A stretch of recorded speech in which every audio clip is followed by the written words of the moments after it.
Iran का Israel पर 100 से ज्यादा बैलिस्टिक मिसाइलों से अब तक का सबसे बड़ा हमला। पूरे इसराइल पर मिसाइलों की बारिश कर दी। तल अवीव, मकबूजा, बैतुल मक़दस और हाइफा में धमाके, 4 इसराइली हलाक और 67 जख्मी। हाइफा में पावर प्लांट को मिसाइलों से निशाना बनाया गया, जिससे आग भड़क उठी। वस्ती इसराइल की बिजली बंद। शुमाली इसराइल में भी नुकसान पहुंचने की इत्तलात। इसराइली दिफाई निज़ाम ईरानी मिसाइलों को रोकने में एक बार फिर नाकाम रहा। सयूनी फौज ने शहरियों को महफूज मकामात पर मुंतकिल होने की हिदायत कर दी।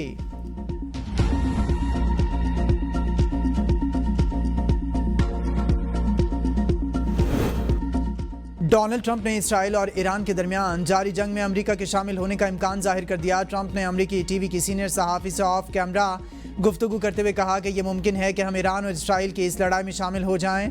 ट्रंप ने साथ ये भी वाज़ेह किया कि इस वक्त अमेरिका किसी फौजी कार्रवाई में मुलविस नहीं। ट्रंप ने इस बात पर आमादगी जाहिर की है कि ईरान इसराइल जंग में रूसी सदर व्लादिमीर पुतिन अगर सालिसी का किरदार अदा करें तो इसके लिए खुले दिल से तैयार हैं। अमेरिकी सदर ने उम्मीद जाहिर की है कि ईरान और इसराइल के दरमियान जल्द मुआहदा तय पा जाएगा। पाकिस्तान और भारत को भी मुआहदा करने पर राजी किया था। ट्रंप ने अपने पहले दौरे सदारत के दौरान सर्बिया और कोसोवो के दरमियान जंग खत्म कराने का भी जिक्र किया। कहा वो समझते हैं ईरान और इसराइल के दरमियान भी एक मुआहदा तय पा सकता है, जिससे खित्ते में अमन कायम होगा। ट्रंप ने कहा कि अगर ईरान ने मशरिक़ वस्ता में अमरीकी तनसीबात पर हमला किया तो हमारी मुसल्लह अफ़वाज ऐसी ताकत से जवाब देंगी जो पहले कभी नहीं देखा गया होगा।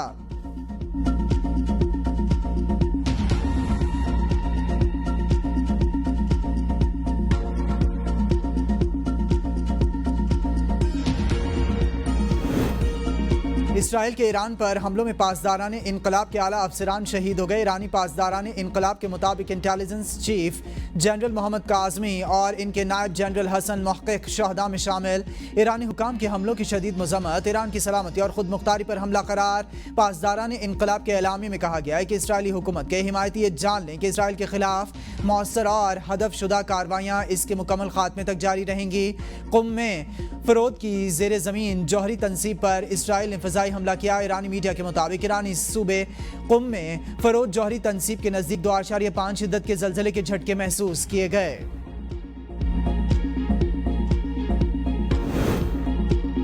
इसराइल की जानिब से ईरानी सुप्रीम लीडर आयतुल्लाह ख़ामनेई के कत्ल का मंसूबा बनाने का इंकशाफ। अमरीकी सदर ट्रंप इसराइली मंसूबे को वीटो कर दिया। इसराइली वज़ीर आज़म नेतन्याहू कहते हैं कि हमने अस्फहान के रिएक्टर को तबाह कर दिया। अस्फहान रिएक्टर के बगैर जौहरी हथियार बनाना नामुमकिन है। हमने नतन्स के मरकजी जौहरी मरकज़ को भी तबाह कर दिया। ईरानी हुकूमत इस वक्त बहुत कमज़ोर हो गई है। अगर ज़रूरत पड़ी तो मज़ीद इक़दाम करेंगे। खुफिया मालूमात से पता चलाया ईरान हौसियों को एक जौहरी हथियार मुंतकिल करना चाहता है। इसराइली वज़ीर आज़म ने ईरान पर हमले से कबल अमरीकी सदर को एतमाद में लेने की तस्दीक करते हुए कहा इसराइली हमलों के नतीजे में ईरान में हुकूमत तब्दील हो सकती है। इसराइली हमलों के दौरान जंग बंदी मुज़ाकरात नहीं करेंगे। ईरान ने सालिस कतर और ओमान को आगाह कर दिया। एक आला ईरानी ओहदेदार ने बताया कि ईरान और इसराइल के दरमियान नए हमलों का तबादला हुआ, जिससे वसीतर जंग का खदशा मजीद बढ़ गया है। ओहदेदार ने नाम ना जाहिर करने की शर्त पर बताया कि ईरानी हुकाम ने कतरी और ओमानी सालिसों को मुतला किया है कि वो तभी संजीदा मुज़ाकरात की तरफ बढ़ेंगे जब वो इसराइल के पेशगी हमलों का मुकम्मल जवाब दे देंगे। महंगाई के सताए आवाम के लिए बुरी खबर। पेट्रोल की कीमत में बड़ा इजाफा। पेट्रोल की कीमत में 4 रुपये 80 पैसे। हाई स्पीड डीजल की कीमत में 7 रुपये 95 पैसे का इजाफा। कीमतों में इजाफे के बाद पेट्रोल की नई कीमत 258 रुपये 43 पैसे। हाई स्पीड डीजल की नई कीमत 262 रुपये 59 पैसे हो गई। नए माली साल का बजट आज पंजाब असेंबली में पेश किया जाएगा। बजट इजलास दोपहर 2 बजे असेंबली चैम्बर्स लाहौर में मुनक्किद होगा। गजट नोटिफिकेशन जारी। बजट इजलास का इनेकाद पंजाब असेंबली के नए ऐवान में होगा। स्पीकर मलिक मोहम्मद अहमद खान इजलास की सदारत करेंगे। स्टेट बैंक आज मॉनेटरी पॉलिसी का ऐलान करेगा। आइंदा 2 माह के लिए बुनियादी शरह सूद का ऐलान किया जाएगा। गुज़िश्ता इजलास में शरह सूद 1% कमी से 11% मुकर्रर की गई थी। मॉनेटरी पॉलिसी कमेटी गवर्नर की सरबराही में शरह सूद का फैसला करेगी। आम आदमी में स्टॉक मार्केट के हवाले से सट्टे का तासुर खत्म करना होगा। मेयर कराची बैरिस्टर मुर्तज़ा वहाब की स्टॉक एक्सचेंज आमद। मीडिया से गुफ्तगू में कहा पाकिस्तान स्टॉक एक्सचेंज पाकिस्तान का गेटवे है। मैं खुद भी स्टॉक एक्सचेंज का इन्वेस्टर रहा हूँ। माजी में ये रिवायत नहीं रही कि मेयर कराची और स्टॉक एक्सचेंज मिलकर काम करें।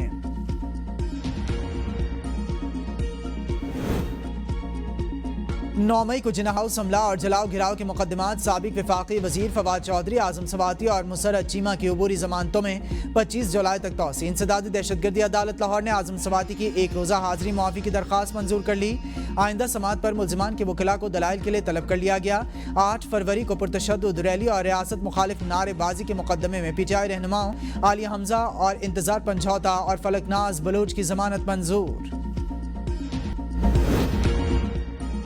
सुप्रीम कोर्ट जजेस सीनियरिटी और ट्रांसफर केस की समाअत जस्टिस मोहम्मद अली मजहर की सरबराही में 5 रुकनी आईनी बेंच समाअत कर रहा है। दरखास्त गुजार जजेस के वकील बैरिस्टर सलाहुद्दीन के जवाबुल जवाब दलाइल जारी। नगर में बरौली रोड पर खौफनाक हादसे का शिकार होने वाली दूल्हे समेत 3 सगे भाइयों की नमाज जनाजा अदा। खानदान के दीगर 3 अफराद की लाशों की तलाश जारी। इमदादी टीमें जाए वक़ुआ पर पहुंच गईं। शदीद जख्मी 11 साला बच्चा अस्पताल मुंतकिल। मुतासरा खानदान निकाह की तकरीब से वापस आ रहा था। ट्रैफिक पुलिस की जानिब से वकला के खिलाफ मुकदमे पर रावलपिंडी बार एसोसिएशन का आज मुकम्मल हड़ताल का ऐलान। आज वकला रावलपिंडी की अदालतों में पेश नहीं होंगे। बार एसोसिएशन ने मुतालबा किया है कि वकला के खिलाफ मुकदमा दर्ज किया जाए।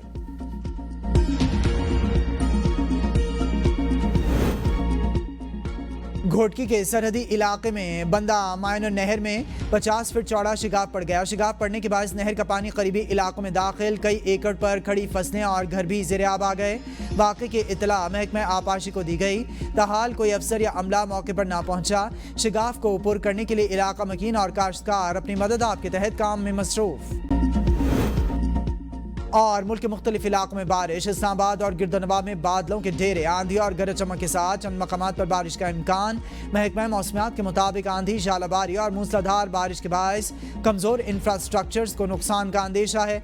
मुल्क के दीगर इलाकों में मौसम गर्म और खुश, जबकि मैदानी इलाकों में शदीद गर्म रहने की तवक्को है।